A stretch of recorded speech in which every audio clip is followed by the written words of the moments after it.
start. It doesn't matter, Mom. Okay. Do you want to go, Dad? Go ahead. Well, working in the temple is a third mission for us because we found out in the first that we couldn't serve anymore because we were too old, so we decided to serve as much as possible somewhere, and the temple was the perfect place. We just feel wonderful. When you get there, you just step in the temple and everything seems to be erased, you know. You don't think about the world out there. You just think about helping people, and we just love to smile and help, and people just love that. And they keep telling us too, they say, oh, we admire you, and I say, no, it's not really. Heavenly Father gave us the health, and you know, we can still think and express ourselves, and we can still remember all the things we need to remember. And so it's not, we're not wonderful as everybody thinks we are. You're wonderful. No, You are.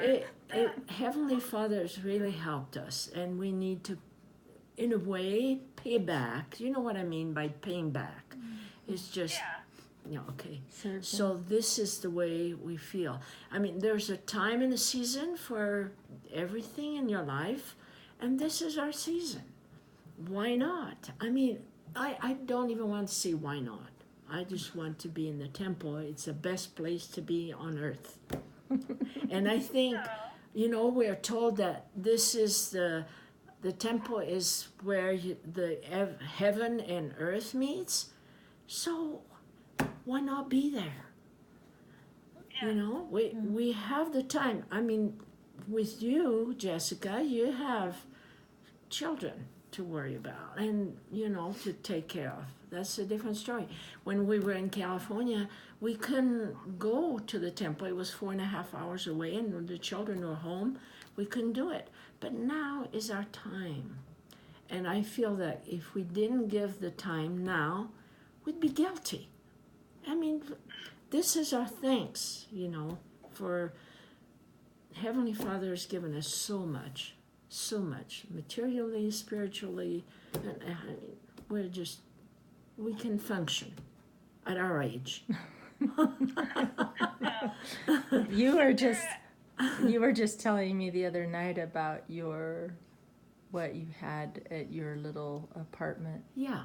And the difference between then and now. Mm-hmm. Do you want me to tell her? Yeah. Okay. You know, as far as I'm concerned, well, let Grandpa talk. But when I was a little girl, until I was 22 years old, I lived in one room, which is smaller than my kitchen was smaller. The bed didn't belong to us, and it wasn't a very good bed, you know, it's the bed that goes like this. Anyway, and didn't have a closet. We had a small one. We had the broom and whatever, a big, what do you call it, where we washed, you know, because we didn't have a bathroom of our own, and so we didn't have a shower or so we had to wash and warm the water, and then we had to wash in that big tub, kind of like, and then we start, you know, and wash all the way through. So anyway, that's all we had, and the table that we had was eaten by termites. And so one of the leg was broken off, and my mother had to put a couple of boxes underneath. And the two chairs that we had, she found somewhere, I don't know where, but she had to put strings across because there was no bottom, there was nothing. And we had a pillow there. So that was what we had. So I'm bringing this up to show what a difference. I mean, Heavenly Father's blessed me so very, very, very much. Look what I've got. I mean, a house, food, just everything. Everything. So, and the temple. So there you My go. next question I was thinking about also with the temple, and sorry, Grandpa, I'll let you answer too, was just obviously I've never been a temple worker yet because we got married and then had kids quickly. So I've only ever been a patron, and obviously you can't go into too much detail, but out of all the things that you've been able to participate in temple workers, what has been one of your favorite responsibilities that you feel like you've gotten to, I don't know, in the temple? I don't have anything particular. I love everything. The least I shouldn't say that, but when I'm on the third floor in ceiling, I'm a ceiling coordinator or something like this. I don't see hardly anybody, during the week. And so I am just kind of anxious.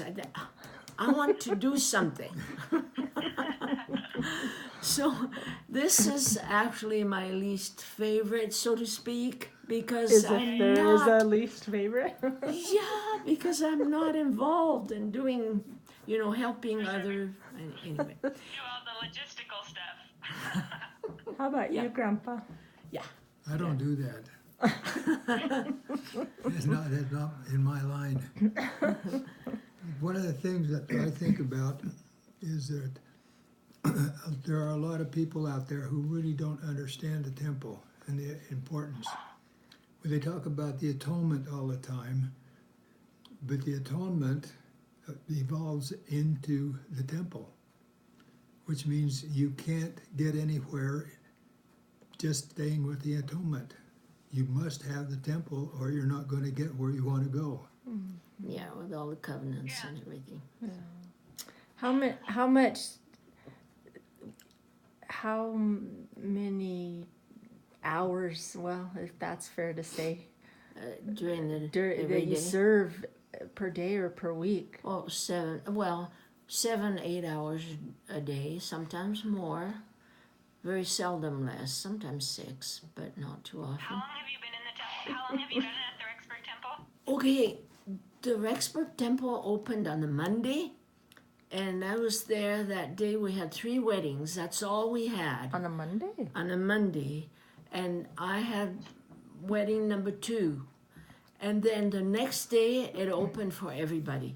So it's almost another week or 2, it'll be 11 years. And before that? And before that, we served 4 years. over 4 years in Idaho Falls Temple. I didn't remember that. I did remember. Yeah.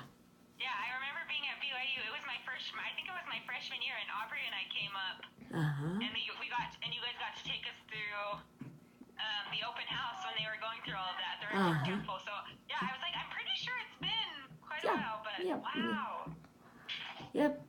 So it day really is 1. so incredible. Did you do service in Los Angeles Temple? Did you work? We didn't work as ordinance workers, but we went down to, and we stayed a week at a time to do ceilings patrons. and Not patron. a Yeah, week. yeah, we stayed a whole week. Yeah. Or anyway, close to. We're hoping to make our way. That temple's just as close to us, but with traffic, we haven't made it that way because it's easier to go. Redlands is going more inward or inland, whereas LA you have to deal with the crazy traffic. So Oh, we yeah. haven't been. Yeah, that's what we had to. But I'm excited too. Yeah. What is one of your most favorite experiences you can remember? A specific maybe experience that you had in the temple that you can share? Well, That you remember? I don't know if there's any specific ones, but to me, I love to do the own endowments of marriages because I'm just really close and taking care of them. And now I'm finding out that quite a few anyway, come back to the temple and say, remember you took care of me. Oops, I don't remember because I've had quite a few. But it's so nice to, and they're thankful that, Yeah. they were taken through. So that's I'll tell you one. Yeah, that you're was, part of so many, regardless of your service, you've been part of so many people's lives, right? Like, yeah, I still remember my temple workers that went through yes, when I went through the Salt Lake Temple so many years ago. really, wow, You have to think about all those people you've helped with. That's yeah, really cool. yes, yes, Sorry, Grandpa, did you have any thoughts yes, he did. or experiences? Go. well, there was one time, that's not very long ago, that kind of struck me. We were doing a sealing, but the groom was being sealed to a wife that had already died. And I thought that was kind of interesting. Wow. And it got even more interesting. She was a Budge. Wow. No way. That's kind of cool. Yeah. But, you know, an initiatory is really great. When we see the sisters coming in, and some of them cry. And you know, they feel the spirit there. So that's really, really good. But I love to do the own endowment because then I can feel it. You know, Yeah. it's We had a just- lady come by one time when she got through, talked to her about what's going to happen next, which is usually go outside and take pictures. And she says, nope, we're not going outside to take pictures. I'm not having a reception. tonight. The temple is my whole thing today. Yeah. So that was really different. Wow. Not too. It doesn't happen too often. No, not It's very. No. Yeah, most of the time people are pressed for time. Yeah. You know, that's harder. Anyway, there you go. Huh. Well, that's cool. No, thanks so much. Yeah, I'm excited to be able to share this, and I know my mom's been recording for part of it, but I just thought, I'm like, out of all the legacies you could have left your great-grandchildren and great-grandchildren, and it was like, yeah, I just remember being this 9-year-old granddaughter who I know you had so many other grandkids, but hearing about you guys serving missions and being like, oh, like this, you guys went and were some of the first senior missionaries that I really remember, right? Like it was before they started trying to really get senior missionaries out there, and it was like, no, my grandparents are out there and they speak French and they could have chosen and they could have done this, but they're on Reunion Island and then going to Quebec, and then I was like, it was just so exciting for me about how our legacy to that, like that, yeah, there are these different stages and seasons, but Yeah. to know all of those thousands of hours you've spent in the temple, I think is probably one Probably. of the greatest gifts. Of So I course. know that I'm so Well, think grateful about it. 11 years. from you guys for all that you've done. Yeah. Something. Again, it's not pat in the back. It's thank to Heavenly Father that we can. You know.